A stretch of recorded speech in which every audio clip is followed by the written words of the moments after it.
Hi everybody, welcome back to my channel. My name is Diksha Budhiraja. Today we will do the 9th chapter of class 6 and the chapter name is subject verb agreement.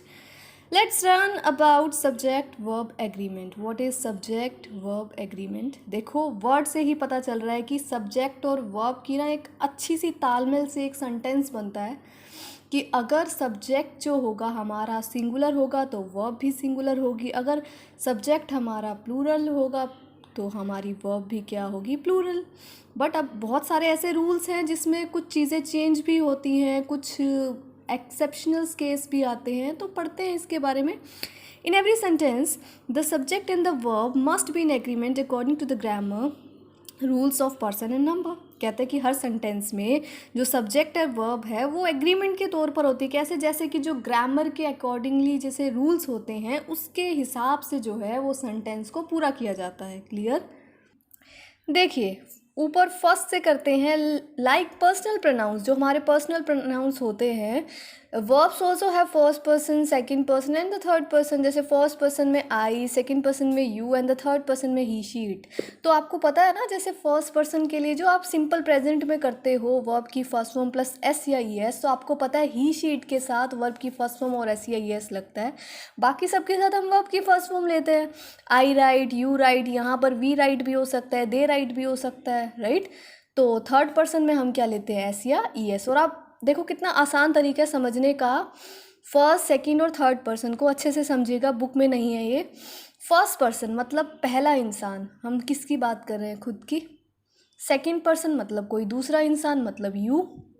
अगर हम खुद की बात करेंगे उसके लिए हम आई, माई, मी, we, our, us use कर सकते हैं। वो अलग बात है कि आई और वी जो है एज एन सब्जेक्ट यूज़ होंगे। उसी तरह अगर हम सेकंड पर्सन की बात करें तो सेकंड पर्सन में यू, योर, यू, ये आपके होते हैं ना, आपकी पूरी आपको टेबल याद होगी, प्रोनाउंस में होती है। उसी तरह अगर हम थर्ड पर्सन की बात करें, हम ज़रूर किसी तीसरे की बात करें जिसमें ना मैं आऊँगी ना तुम आओगे, उसमें कोई तीसरा पर्सन आएगा, like he, his, him, she, her. ऐसे ही आपका इट भी इसी में इन्वॉल्व होगा, दे, देयर, देम भी इसी में इन्वॉल्व होगा, राइट। तो आपके लिए जो ये फर्स्ट, सेकंड, थर्ड पर्सन है, बहुत ऐसे ईजिली तरीके से आइडेंटिफाई करना, बिल्कुल मतलब कह सकते हो आपको ज़्यादा अपना माइंड यूज़ करने की ज़रूरत नहीं है, बहुत इजी है। फर्स्ट पर्सन अपने खुद के लिए, सेकंड पर्सन सामने वाला मतलब यू, और third person he, she, it. हालांकि दे भी आता है उसमें। क्लियर? अब आगे चलते हैं। Like nouns and pronouns, verbs also have singular and plural form. ये तो आप सबको पता है। देखो अगर सब्जेक्ट सिंगुलर है, अब प्लेयर में एस नहीं है, तो ये एक ही प्लेयर की बात है, तो हमारी वर्ब भी क्या हुई, सिंगुलर। क्लियर? उसी तरह अगर प्लूरल सब्जेक्ट है, प्लेयर्स, हमारा यहाँ एस आ गया, तो हमारी वर्ब भी क्या हो गई, प्लूरल, आर। क्योंकि अगर एक सिंगुलर पर्सन होगा तो उसके लिए हम इज ही तो यूज़ करेंगे, अगर प्लूरल होगा तो हम उसके लिए आर। ये प्रेजेंट की बात है। उसी तरह अगर हम यहाँ पर पास्ट में बात करें तो यहाँ वॉज की इज़ की जगह आ जाएगा वॉज, और यहाँ आर की जगह आ जाएगा वर। क्लियर? अब चलते हैं आगे, ध्यान से समझेगा। अब मेन रूल्स हैं, rules for subject verb agreement. करें, फर्स्ट करते हैं ये।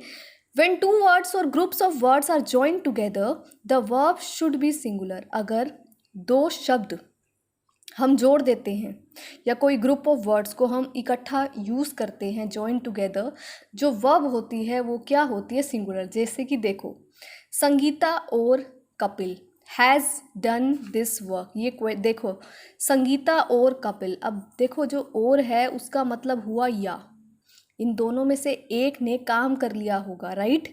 दोनों ने नहीं किया ना, तो इसीलिए हमारी जो ये फॉर्म है वो क्या हुई, सिंगुलर। यहाँ हम हैव नहीं यूज़ करेंगे, हम यहाँ हैज़ यूज़ करेंगे। क्लियर? आगे चले। When the subject has two nouns which are joined together and treated as one, the verb should be singular। जब हम सब्जेक्ट में जब दो नाउन होते हैं उनको ज्वाइन करते हैं, लेकिन उनका मकसद एक ही होता है, मतलब जैसे कि हम उसे एक ही एज्यूम करके चलते हैं, वहाँ पर जो वर्ब होती है वो क्या होती है, सिंगुलर। जैसे कि देखिए, bread and butter is a good breakfast for me. अब अकेला इंसान ब्रेड थोड़ी खाएगा, बटर भी तो चाहिए ना, तो ये एक ही चीज़ मानी जाती है। इसके लिए हम क्या यूज़ करते हैं, इज़। क्लियर? आगे चले, when two nouns come together to represent the same person, अगर दो nouns हम यूज़ करते हैं इकट्ठे लेकिन वो रिप्रेजेंट कर रहा है सेम पर्सन को, रिप्रेजेंट किसको कर रहा है, सेम पर्सन को, and the article the is put before the first noun, noun से पहले अगर हम द यूज़ कर देते हैं तो क्या होगा बच्चे, हमारी जो वर्ब होगी वो भी क्या होगी, सिंगुलर। देखो, the secretary and the cashier of this office, अब बात तो देखो secretary and the cashier, office में बेसिकली इन्हीं की बात हुई, मतलब क्या कर रहे हैं, रिप्रेजेंट किसको कर रहे हैं कि जो है वो अच्छे पर्सन है, तो हमारा यहाँ पर द भी तो यूज़ हो गया ना, तो इसीलिए हमारी यहाँ पर जो वर्ब है वो है सिंगुलर। क्लियर।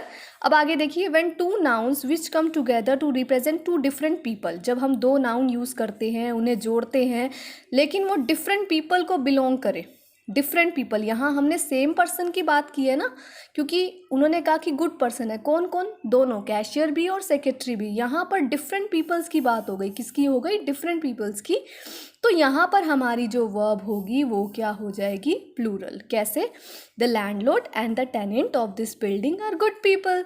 अब जो लैंडलॉर्ड है और जो टेनेंट है, मतलब आपको पता ना लैंडलॉर्ड और टेनेंट का, जो दोनों जो है इस बिल्डिंग के वो बहुत अच्छे लोग हैं, तो अब हमारी जो है मतलब डिफरेंट पीपल हो गए ना ये, तो ये क्या आ गया हमारा यहाँ आर। क्लियर।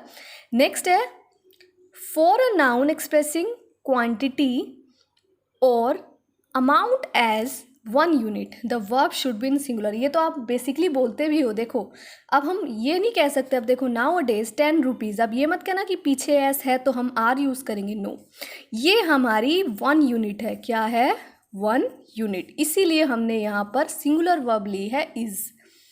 ठीक है। अब थोड़े से कॉम्प्लिकेटेड रूल्स हैं, इतने भी नहीं हैं बट जानना बहुत ज़रूरी है, वो करते हैं। Some more rules to remember for subject verb agreement। अब फर्स्ट करते हैं, two singular subjects connected bye